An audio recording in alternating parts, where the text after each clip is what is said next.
ఉండే teachers parents ఇద్దరు కూడా అర్థం చేసుకోవాల్సిన అవసరం ఉంది. నేను మాట్లాడినప్పుడు మిగిలిన విషయాలు మాట్లాడతాను, కానీ ఈ సెల్ ఫోన్లు కానీ ల్యాప్టాప్లు కానీ ఏవైతే ఎలక్ట్రానిక్ ఇవన్నీ ఉన్నాయో దాని పట్ల పిల్లలు కూడా జాగ్రత్తగా ఉండాలి. ఈరోజు సైబర్ నేరగాళ్లు చాలామంది తయారైన తర్వాత మనం చూస్తే చాలా ఒకటి రెండు కాదు, ఏదో ఫ్రెండ్షిప్ చేసినట్టు చేయడం, మాయమాటలు చెప్పడం, మభ్య పెట్టడం, వాళ్ళ జీవితాలతో ఆడుకునే పరిస్థితికి వచ్చారు. స్నేహం అనే పేరు పెట్టి అక్కడి నుంచి వాళ్ళ జీవితాన్ని నాశనం చేసి అదే మరిగా అశ్లీలమైనటువంటి ఫోటోలు కూడా తీసి బ్లాక్మెయిల్ కూడా చేసే పరిస్థితికి వస్తున్నారు. అంటే సమాజంలో ఒక మంచి జరిగినప్పుడు దానికి ఇంకొక కోణంలో చెడు కూడా ఉంటుంది. ఒక పక్క టెక్నాలజీ అవసరం, నిన్న కూడా నేను మాట్లాడాను, అది మన జీవితాలకి పెద్ద ఎత్తున మనం ఏదైతే అనుకుంటామో అది సాధించడానికి ఉపయోగపడుతుంది.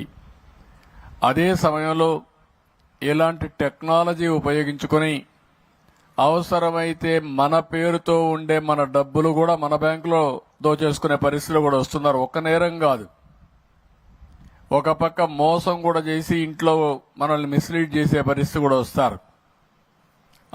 ఇప్పుడు పాప చెప్పింది, కొన్ని విషయాలు చెప్పింది ఆ టీచర్ విద్యార్థి అయితే, ఇలాంటి నేరగాళ్లు చాలా మంది ఉన్నారు.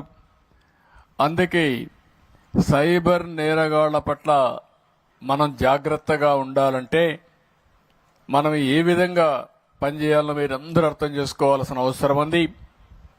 ఎప్పుడు కూడా ఒక మంచి కానీ ఒక చెడు కానీ రెండు కూడా మీరు చూస్తే 24 గంటలు ఫోన్ చూడడం కూడా ఒక వ్యసనం. ఓసారి యూట్యూబ్లోకి వెళ్ళిపోతే కొన్ని పోర్న్ ఫిల్మ్స్ కానీ ఇలాంటివి కానీ వెళ్ళిపోతే ఇంకా రాత్రి అంతా కూడా బయట మన రారు, ఆ ఫోన్ చూసుకుంటూ ఉండిపోతారు. అదొక అడిక్షన్, అదొక బలహీనత. అలాంటి సమయంలో ఇంకా పిల్లలు చదువుకునే పరిస్థితి కూడా ఉండదు, చాలా ఇబ్బందులు వస్తాయి. కాబట్టి తల్లిదండ్రులు అన్ని జాగ్రత్తలు తీసుకోవాలి, టీచర్లు కూడా జాగ్రత్త తీసుకోవాలి. అప్పుడే ఇది సాధ్యం అవుతుంది. మళ్ళీ కూడా ఎప్పటికప్పుడు మాట్లాడుకుందాం. పిల్లలు చాలా చక్కగా చెప్పారు.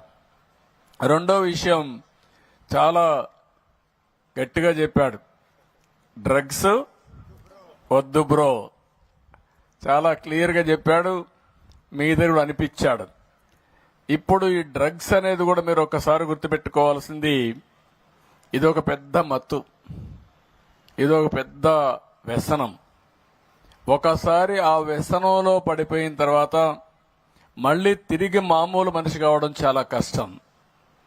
అలాంటి వ్యక్తికి స్నేహితులు లేదు, తల్లి లేదు, తండ్రి లేదు, చెల్లెలు లేదు, తమ్ముడు లేదు, ఆప్యాయతలు ఉండవు. ఆ వ్యసనంలో పోయిన తర్వాత ఆ వ్యసనమే సర్వనాశనం చేస్తుంది, మనకుండే రిలేషన్షిప్ని పూర్తిగా విధ్వంసం చేస్తుంది. ఈరోజు మన రాష్ట్రంలో దురదృష్టం మీరు చూస్తే గంజాయి వచ్చింది. గంజాయిని చూస్తే ఇండ్ల కాడ పండించే పరిస్థితి వస్తారు కొంతమంది దుర్మార్గులు, అదేదో కూరగాయల పంట మారిగా. అంటే ఒళ్ళు కూడా కొవ్వెక్కిపోయి ఇష్ట ప్రకారం చేసే పరిస్థితికి వచ్చారు. అందుకనే రాష్ట్రం మొత్తం పెద్ద ఎత్తున ఈగల్ అనే పేరు పెట్టి, ఏదైతే ఈగల్ పేరుతో పర్యవేక్షణ చేస్తున్నాం, ఎక్కడికక్కడ సమర్థవంతంగా కంట్రోల్ చేస్తాం.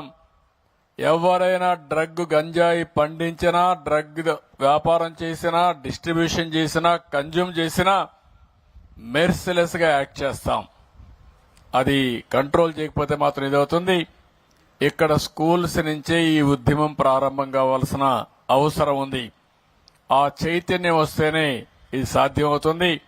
నేను ఒకటి అడుగుతున్నా, ఇక్కడుండే పేరెంట్స్ అందరినీ, పిల్లలందరినీ, ఇద్దరు చెప్పింది మీ అందరికి అర్థమైందా అని అడుగుతున్నా. ఫస్ట్ టైం అర్థమైందంటే చేతులు పైకి ఎత్తండి. ఓకే. రెండోది, మనం కూడా కొన్ని బలహీనతలు ఉంటాయి. ఓసారి ఆడంబ సూరత్వం ఇప్పుడు మీ మనసులోకి ఎక్కింది. మన పిల్లల్ని జాగ్రత్తగా చూసుకోవాలి, సాయంత్రం అయితే ఫోన్లన్నీ వీళ్ళకి ఇవ్వకూడదు, లేకపోతే ఏం జరిగిందో ఒకసారి వీళ్ళని వాచ్ చేసుకుంటా ఉండాలని ఆలోచిస్తారు. వారం రోజులు పోయిన తర్వాత కొద్దిగా అజాగ్రత్త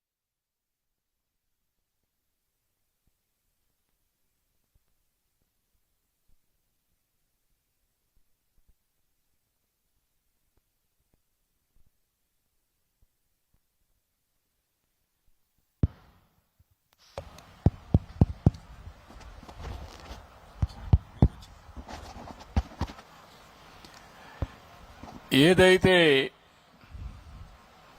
మనం కొన్ని రోజుల తర్వాత మర్చిపోతామో మన ప్రాధాన్యత తగ్గిపోతుంది. ప్రాధాన్యత తగ్గి పూర్తిగా మర్చిపోయినప్పుడు మన పిల్లలు కూడా ఎవరన్నా చెడగొట్టాలంటే చెడగొడితే ఒక స్థాయి దాటిన తర్వాత మీరు మార్చుకోవాలన్నా మార్చుకోలేరు. ఈ విషయం మీరు గుర్తుపెట్టుకోవాలి. తల్లి, తండ్రి, గురువు, ఇక్కడుండే పిల్లలందరూ గుర్తుపెట్టుకోవాల్సింది, ఇలాంటివి రాకుండా జాగ్రత్త తీసుకుంటే మన జీవితాలు బాగుంటాయి, ఆనందంగా ఉంటాం. ఆ విషయాల్ని మాట్లాడతాను. ఈ రోజు నుంచి మా పిల్లల పట్ల మేము జాగ్రత్తలు తీసుకుంటామని టీచర్స్, స్టూడెంట్, పేరెంట్స్ అందరూ చేయిలపైకి ఎత్తాలి. గట్టిగా అనునిత్యం జ్ఞాపకం రావాలి, చేయిలపైకి ఎత్తాలి. మీరు నిజమైన పిల్లలపైన ప్రేమ ఉంటే మీ పిల్లలు ఏం చేస్తున్నారో అనునిత్యం ఒక కన్నేసి పెట్టాలి, డేగ కన్నేయాలి. వాళ్ళ వెల్విషర్ అయితే పర్వాలేదులే, వాళ్ళు ఏమైనా నాకు బాధ లేదనుకుంటే మాత్రం మీరు నిజమైన తల్లిదండ్రులు కాదు. ఒక్కొక్కసారి మీకు పని ఒత్తిడి వల్ల కూడా మీరు మరిచిపోతే కష్టం. దయచేసి సీరియస్ గా తీసుకోండి. నేను ఇక్కడ బాపట్లలో చెప్తున్నానంటే రాష్ట్రంలో ఉండే ప్రతి ఒక్క తల్లి, తండ్రి ఆలోచించుకుని మేము చేసే పని మేము చేస్తాం. మీరు కూడా అన్ని జాగ్రత్తలు తీసుకుంటే ఈ రాష్ట్రం స్వర్ణాంధ్రప్రదేశ్ అవుతుంది. అదే నా కల. ఈ పిల్లలందరూ బాగుంటేనే మనకు రాబోయే రోజుల్లో రాష్ట్ర అభివృద్ధి జరుగుతుంది. కాబట్టి అది చేయాల్సి కోరుకుంటూ ఇద్దరు పిల్లల్ని మనస్ఫూర్తిగా అభినందిస్తున్నా. చాలా బాగా మాట్లాడారు, మంచి మెసేజ్ ఇచ్చారు. ఈరోజు సమాజంలో పెద్ద సమస్య ఇది. ఆ సమస్యని మీకు అందరికీ అర్థమయ్యే విధంగా చెప్పిన పిల్లల్ని మనస్ఫూర్తిగా అభినందిస్తూ ఆశీర్వదిస్తున్నా.